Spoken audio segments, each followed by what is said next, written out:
দেখো আমরা এখানে 6 দিয়ে একটা বড় সংখ্যাকে ভাগ করব। তোমরা এভাবেই ভাগ করবে, খুব ইজিলি, কোনো প্যারা নাই ভাগ করতে। 6 নামতা আমরা প্রথমে 19 পর্যন্ত গণব, কারণ 6 যেহেতু ভাজকটা যেহেতু একটা অঙ্ক, বাট এখানে আমরা যদি একটা অঙ্ক নেই এটা ছোট হচ্ছে, 6-এর চেয়ে ছোট হচ্ছে। প্রথমে আমরা একসঙ্গে দুইটা অঙ্ক নিতে পারবো। সো 6-এর নামতা আমরা 19 পর্যন্ত গুনি। 6-এর নামতা 19 পর্যন্ত করলে কত হচ্ছে? 3 6 18। ঠিক আছে, এখন 19 থেকে 18 বিয়োগ করি, 9 থেকে 8 বাদ দিলে 1। ঠিক আছে, একে একে মিলে গেলে শূন্য এদিকে বসানোর দরকার নেই।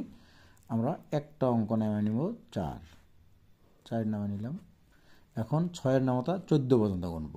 6 দুগুণা 12। আবার বিয়োগ করি, 4 থেকে 2 বাদ দিলে 2।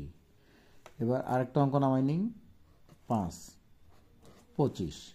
এবার 6-এর নামতা আমরা 25 পর্যন্ত গুনি, 4 6 24। ঠিক আছে, খুব সহজ। এখন 5 থেকে 4 বাদ দিলে কত? 1। এবার আমরা লাস্ট একটা অঙ্ক আছে 2, এটা নামাই নিলাম, কত হলো? 12। এবার 6-এর নামতা 12 পর্যন্ত গুনি, 6 দুগুণা 12। ঠিক আছে, এখন এখানে বিয়োগ করলে 12 থেকে 12 বিয়োগ করলে 0। তাহলে আমাদের উত্তর হলো, ভাগফল হলো এটা। আল্লাহ হাফেজ।